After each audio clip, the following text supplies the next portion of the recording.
In the past, you've referred to value investors as a group of cod fishermen and suggested that they maybe fish in a different pond. Conversely, you've also discussed how over a long enough time frame, an investor's realized return would mirror the business's return. So given that many of the highest quality businesses are in the US, wouldn't some of our time be best focused analyzing the quality of the businesses here in the US? And I understand that the odds offered on the bet matters a lot. So I'd be curious to hear in your mind how you weigh the quality of the horse versus the odds offered on the horse. Thank you. Well, both are important. But basically, all investment is value investment in the sense that you're always trying to get better prospects than you're paying for. And so, but you can't look everywhere at once, just any more than you could run a marathon in 12 different states at once. And so you have to have some system of picking some place to look, which is your hunting ground. But you're looking for value in every case. And what is interesting to me is you talk about the US. I don't agree with you. I think the strongest companies are not in America. I think the Chinese companies are stronger than ours, and they're growing faster. And I have investments in them, and you don't. And I'm right and you're wrong. So that it really helps if you know which hunting ground to look in. In fact, we all do better hunting when we're hunting where the hunting is easy. I have a friend who's a fisherman. He says, I have a simple rule for success in fishing. Fish where the fish are. I had a question regarding investing. With computers and artificial intelligence rapidly getting better at investing than humans, what should analysts and portfolio managers in the investment management industry do to remain competitive? Thank you. Well, that's a very good question. I think what people in the investment management industry ought to do is prepare for tougher times ahead. Everywhere I see the endowment managers have the same mantra. They want fewer and better investment managers. That's not going to be good for investment managers. And the rest of the people are indexing. Now, do you want any other cheery news? The cheery news is that if you think the way we nerds think and keep at it long enough, you'll do all right. But if you go with this crowd, I think there's pain ahead. In the past, you've recommended index funds for most people seeking wealth accumulation. And in the past, Warren Buffett has recommended using the sell-off strategy for income as opposed to chasing dividends. If we synthesize those ideas, it seems like the best course of action for investing over a lifetime is to use index funds for accumulation and the sell-off strategy for income in retirement. Would you agree with that? And if so, what benefits do you see in using that strategy? Thank you. Well, I think the reason it's growing is that for most people it does work better. And on the other hand, there's a huge proclivity to gamble. It's very interesting to play in a game where the returns are variable. And so there's a huge lure that comes to gambling. This is really stupid. It's hard to imagine anything dumber. There's a great, anybody who's read your life, you're a testament to the idea that to not be a victim, but to be a survivor. And it's an attitude that has helped me in my short life so far. Could you perhaps expand on that idea, how it's helped you, and how that is perhaps one of the greatest ways to live your life out, regardless of what happens to you? Of course, feeling like it's rather interesting to make change. Some people are victimized by other people. And if it weren't for the indignation that causes, we wouldn't have reforms that we need. But that truth is mixed with another. It's very counterproductive for an individual to feel like a victim, even if he is. Best attitude is just to be cheerful about everything and keep plugging along. And therefore, I don't like politicians that get ahead by trying to make everybody else feel like a victim.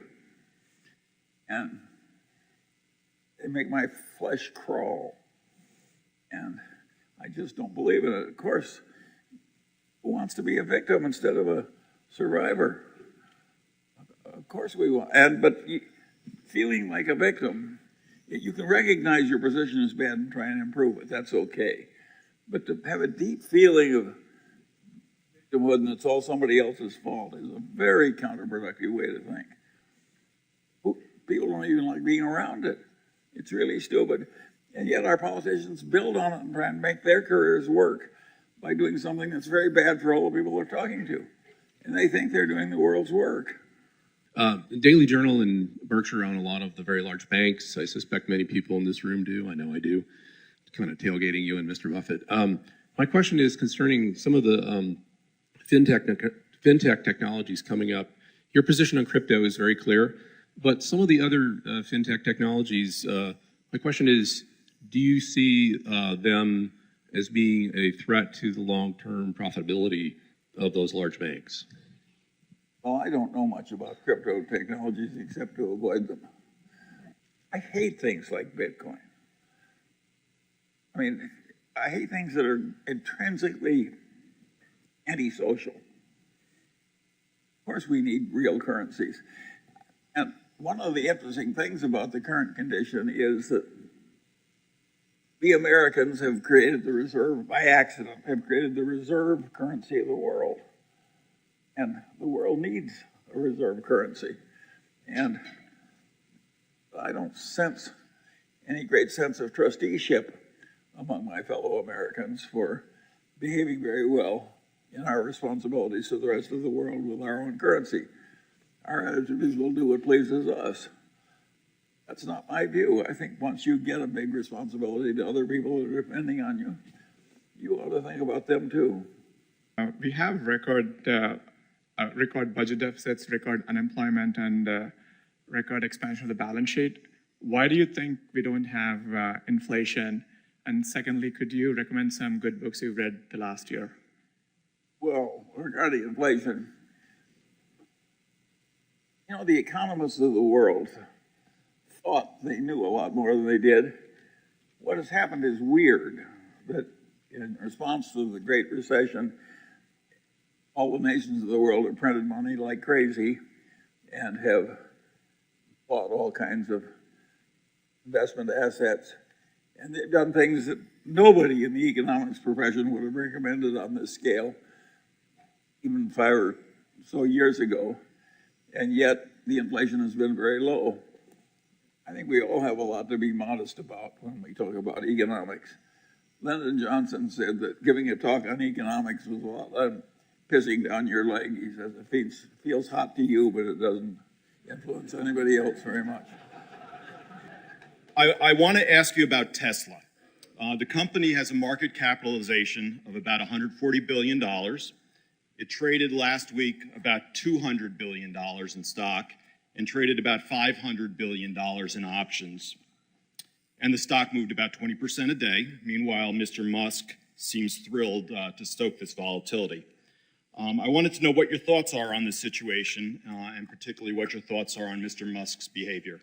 My thoughts are two. I would never buy it, and I would never sell short.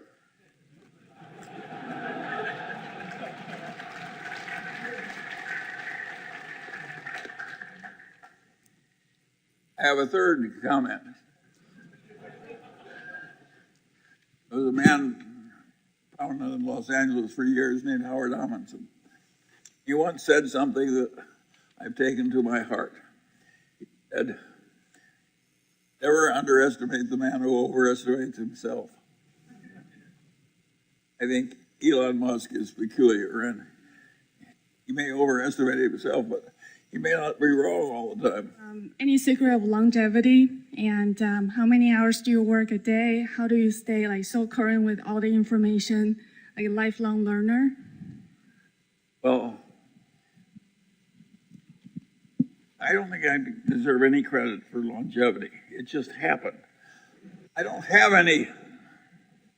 There's no male in my family that ever lived any such age. And it's weird. Oh, I can't help you.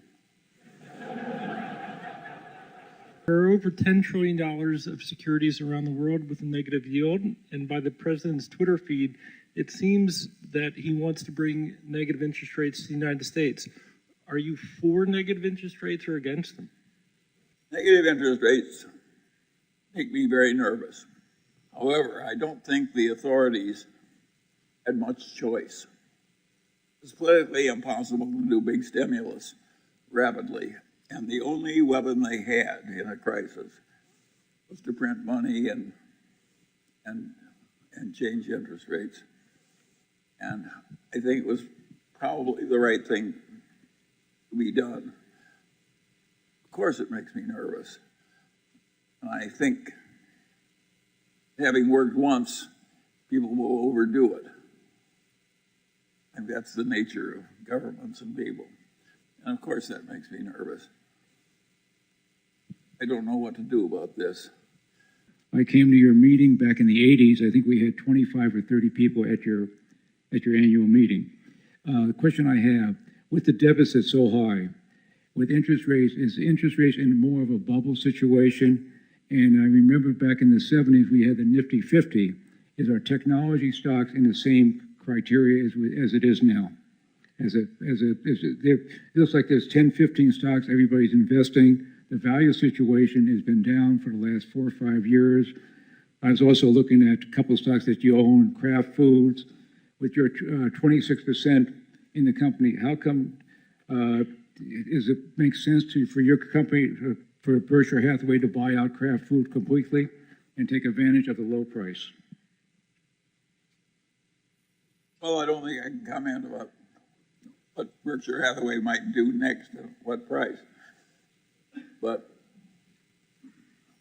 Nifty 50 is an interesting question. At the height of the Nifty 50 craziness, which was created by the Morgan Bank of all places,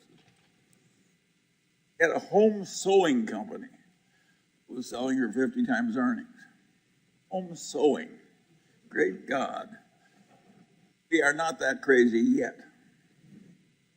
So I think that a lot of what's happened is not crazy yet. I think these companies are very valuable. Well, they may be selling at too high prices, but home sewing was sure to fail. I don't think our leading tech companies are at all sure to fail.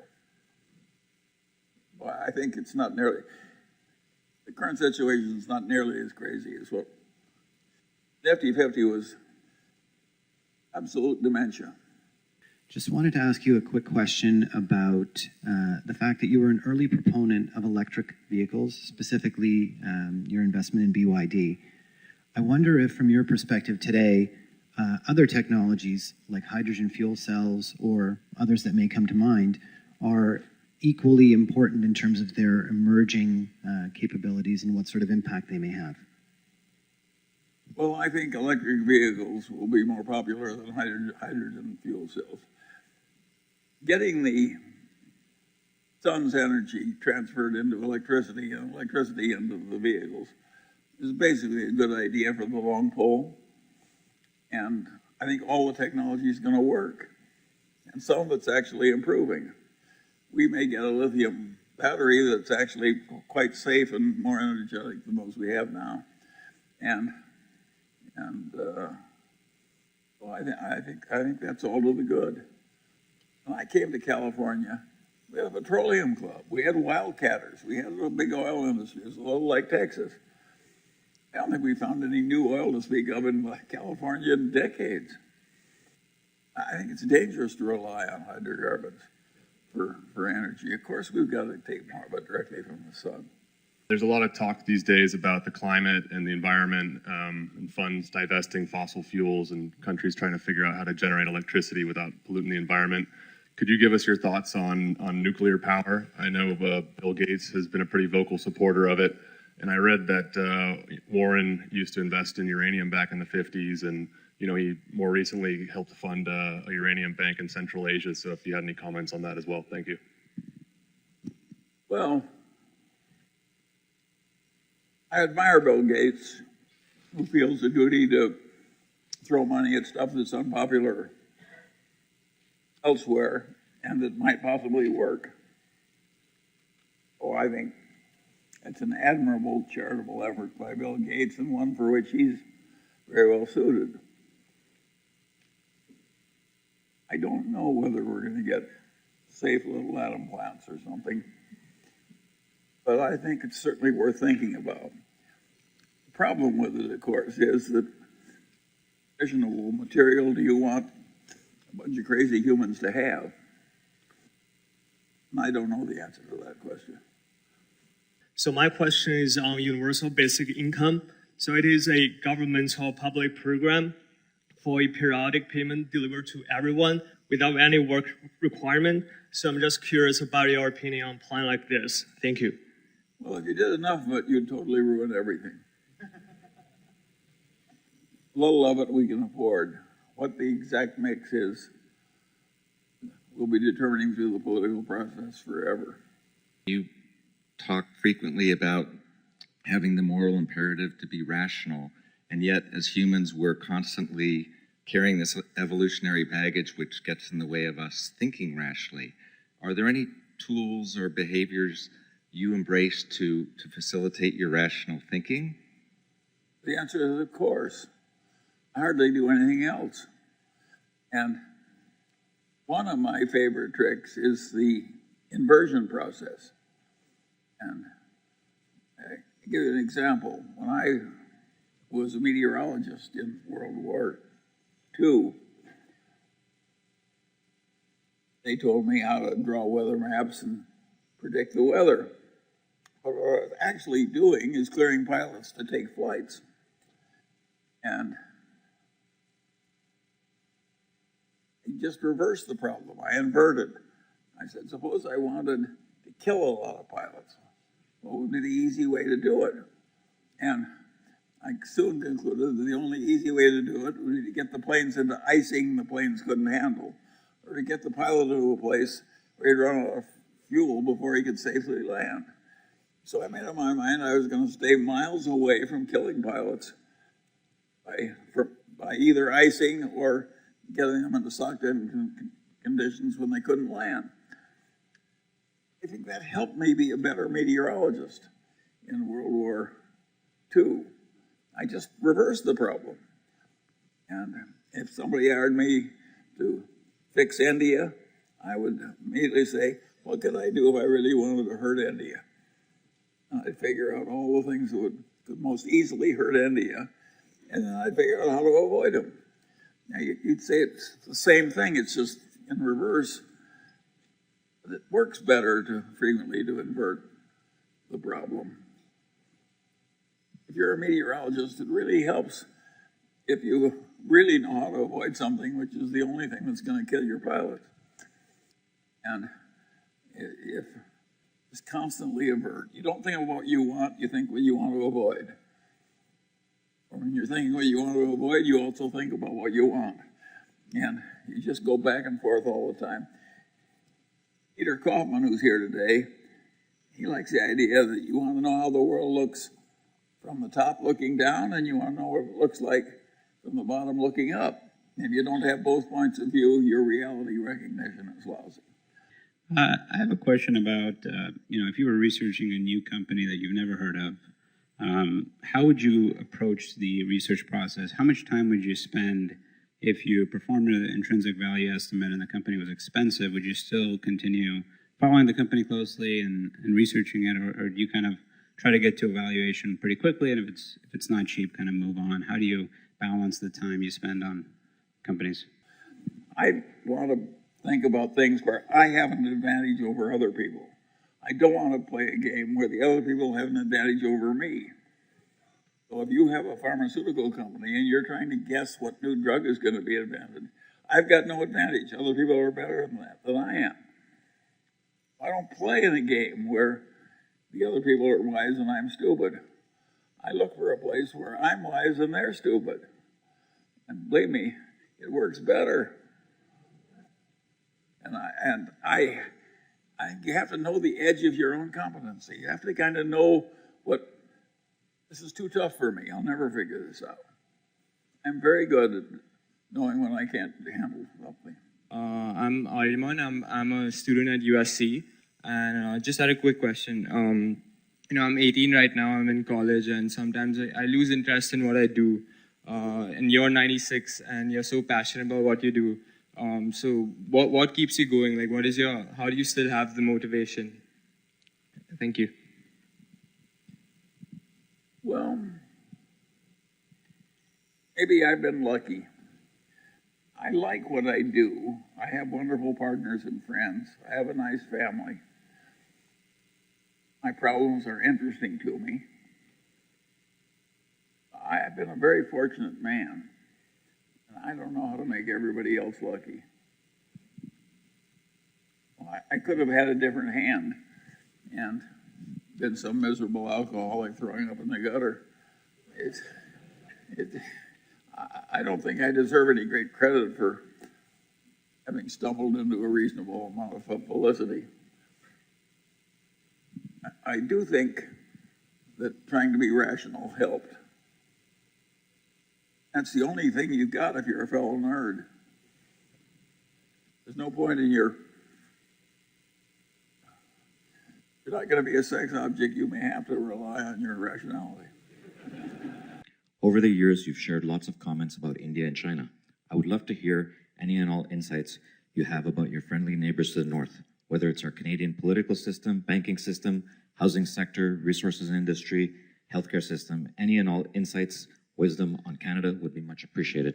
Well, I'm glad you give me this opportunity. I'm very partial to Canada, and I think their socialized medicine system I think they're wise to have it. And I think they're wise to pay their pharmaceutical prices instead of ours. And I think it's wonderful that we've gotten along with Canada so well all these years. And I think you should be quite pleased with Canada. I don't think it helped you to have two different languages spoken. That was an unfortunate accident.